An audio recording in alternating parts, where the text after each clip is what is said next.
First story is titled, Am I the a-hole for hacking my mom's Instagram to see if she violated NDA? I'm a nanny for a high-profile family. I signed a very extensive and strict NDA.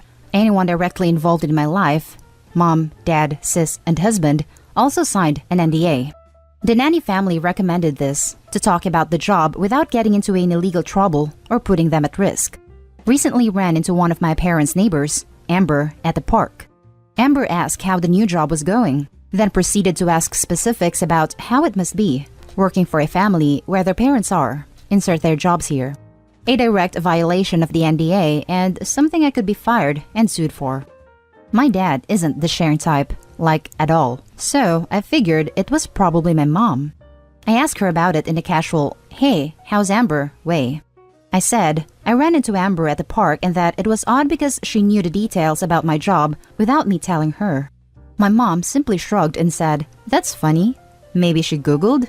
Or saw something on social media?" My dad and sister absolutely hate Amber. They essentially said hell would have to freeze over before they spoke to her willingly.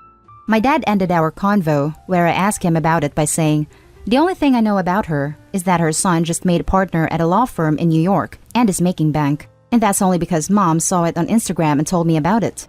Right then, I knew my mom lied to me, and it was her.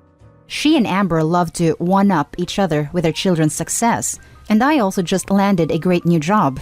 I asked my mom about it again, and she told me that I was being dramatic, making stuff up, and that she would never do that to me. My mom doesn't text people, only DMs on Instagram. I know her password, so logged in to check her messages. There was an extremely long DM to Amber, where she shared their professions, children's names, ages, private school, general locations of their homes, how they pay really well, etc. Everything that we are legally not allowed to say, she said. I called her immediately and said that I logged into her DMs and saw the message she sent Amber that was a violation. She started screaming at me about how she is supposed to be able to trust her daughter. She can't believe I hacked into her Instagram, that mothers should be allowed to brag about their children, and then she hung up. It has been a week without contact between the two of us. We used to speak every single day. I am starting to believe that maybe I'm the a-hole here for violating her trust like that. My husband says if anyone violated trust here, it is her, and that I gave her ample opportunity to tell the truth before I intervened and sought out the truth myself. He constantly reminds me that they could sue us into the ground and fire me for endangering my nanny family's well-being. Because truthfully, Amber could easily be a psycho fan or sell the information to someone who is. So, am I the a-hole? Now for the top comments. Not the a-hole. Your mom crossed the line and could end up costing you your job. I would be livid. And it could put the kids at risk if they're high profile enough that the nanny's whole family had to sign NDAs, and info on them is private enough that it could be sold to the media. Not the a-hole. I would recommend a CYA and tell the family what your mom did and how you responded so that they know you didn't have anything to do with it. Honestly, if I were OP, I'd consider telling them what happened and how you have handled it, and also tell them to take her to court for breaking the NDA. Unless mom gets some consequences for what she did, she'll just keep doing it. That's the part that kills me. She should face consequences because she's a grown adult and should know better. She's also my mom, though, hard to separate the two. Honestly, I doubt I'll lose my job because of my mom sharing the info. There's a stipulation about how I can share any information pertaining to my job, with the exception of work or health-related issues, with those who also signed an NDA, aka my mom, husband, dad, and sis. That way, I can have someone to vent to. Technically, my mom violated her NDA. I didn't violate mine. It's the violation of trust with a family that might get me fired because someone I love betrayed them. That's hard to cope with. If I get fired for that, then I'll understand. I love the family/kids and just want what's best for them. If that's not me because of this, then I'll accept it. Now for the next story. Am I the a-hole for not visiting my sister when she named her newborn after my deceased son? This has been going on for some time. My wife, female 29, and I, male 34, lost our son when he was only 6 weeks old. It was devastating because this was our first baby together. My wife had multiple miscarriages, and we prayed for this pregnancy to work and be healthy, but all of that ended when he soul left on May 2020. Though we didn't get to spend so much time with him, we miss him dearly. My wife says he had my nose, which she thought was cute. She talks about him in details like she still sees his face clearly. There are just so many emotions we're dealing with, but I try to keep myself busy with reading poems and talking to people with similar experiences. My family is in the picture. They visit all the time, but I've got no contact with my sister because she was disrespectful of me and my wife and showed no support in the middle of our struggle. She kept saying that something was wrong with my wife, made backhanded comments about how it was our fault and that we should get right with God and ask for forgiveness. She used the fact that my wife's first miscarriage was deserved since she was pregnant before we got married. Then, right after my son's death, while my sister was pregnant with her second child, she told us she'd name her baby after our son. This hurt my wife so much I told my sister no, as she clearly was just doing it out of spite. But she got my parents involved, saying she wanted to honor our son's memory and ended up going no contact after I was put under a lot of pressure from my parents. She gave birth to her baby this past week. My parents were visiting and told us that I should work things out with my sister, saying she meant well and that she named her son after ours to honor him. My wife started crying and went inside the bedroom. I was so mad. I told them my sister was just trying to do this out of spite, but they told me that I was being bitter and ungrateful and saw nothing wrong with having a replacement grandbaby. My wife is upset since my sister used our son's name to honor him when she doesn't even respect us. She never said sorry nor tried to fix the situation and is now using my son's name to get back at me for cutting her out. The whole family are saying that I should visit her with my wife and act like we're a happy family. They've been telling me that I'm starting to look bad and that I should fix my relationship with my sister soon. My mom didn't stop insisting and is now talking to my wife who's feeling uncomfortable with this whole situation. Now for the top comments. Not the a-hole. I hate it when people do that. The whole lot of them deserve to get cut off and know exactly why they're getting cut off.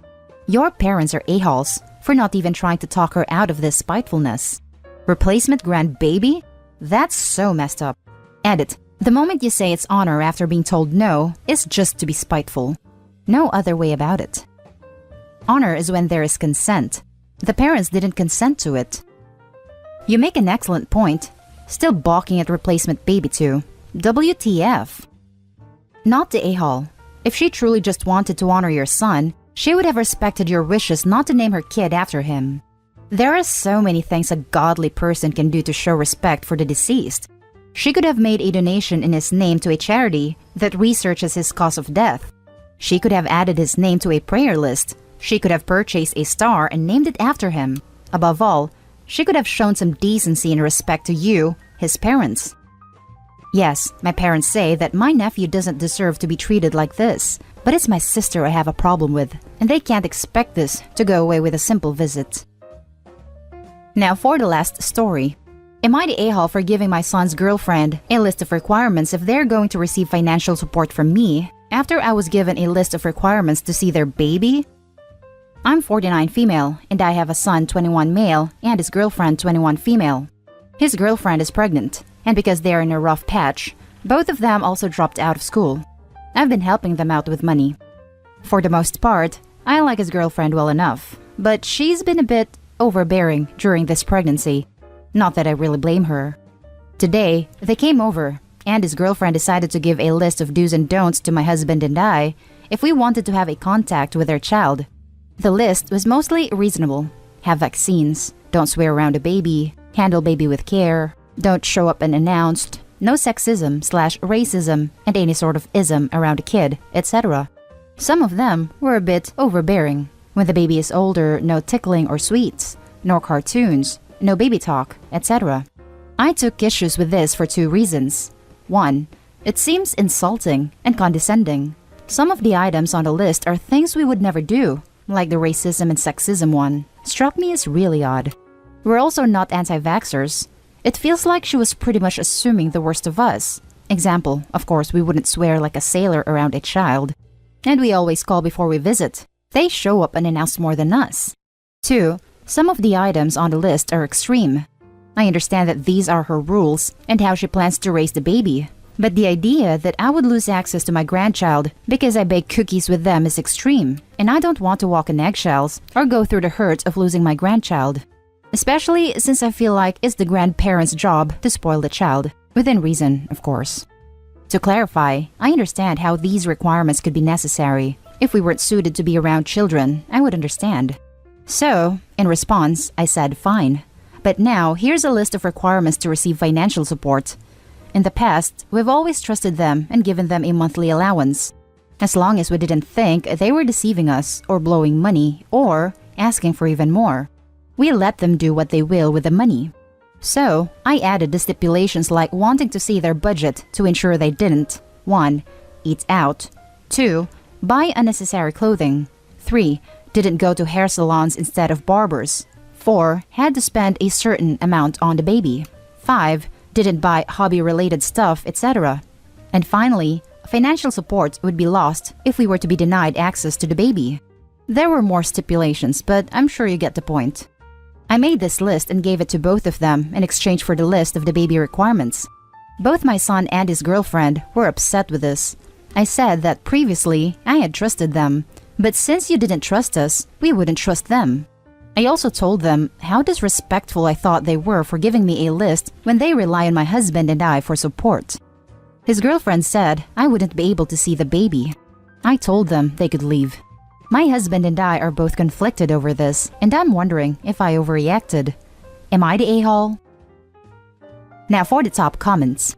Wow, not the a-hole. And frankly, I love your reply. The fact that they started with, if you want any contact, you will do the following, is this wonderful thing called blackmail. You know who it's a bad idea to blackmail? The people already financially supporting you. Play stupid games. Not the a-hole. OP, you are doing it right. The couple are just choosing beggars. Info. Is it possible that girlfriend's parents are much less trustworthy than you? So a list was drawn up that applies to both the sets of grandparents to be fair. My son's girlfriend has very little contact with her parents from what I can tell, so I don't think this was a general list for both of us, but I suppose it's possible. Edit. To all of you who are sending me messages hoping I die and saying you're happy I'll never see my grandchild, or calling my daughter-in-law a sleut for having an accidental pregnancy, why don't you say those things in the comments instead of hiding in my inbox? Edit 2. I thought I would add a mini update. It looks like the very top reply is NTA, but there is a great deal of ESH and YTAs. I can acknowledge that a discussion would have been a better approach. However, at the time I felt like I had just been slapped in the face, which is why I reacted the way I did. I have had some time to reflect, but right now, I am still more upset that in response to conflict, my daughter-in-law and son both reacted by saying I will never see their child. I can possibly forgive them for the list as being overly cautious parents, but I'm not going to tolerate them threatening no contact over any conflict or using it as a control method. It would be too hurtful for myself. Some of you have accused my list as being petty, which maybe it was, but truly I was being defensive more than anything. I will not leave myself open to emotional manipulation, and I plan on making that very clear to my daughter-in-law. I do plan on talking to my son and daughter-in-law and going from there. I'm just going to wait though, as I want to be in a clear frame of mind, and right now, I am still very hurt and angry at them. Hopefully in a day or two, we will be in a position where we can all apologize to each other and move on. Thank you for the advice. And that's the end of this video, folks. As always, leave a comment and hit like and subscribe. And if you want more of this content, turn your notification on to get updated on the latest videos. And I'll catch you in the next one. Stay safe.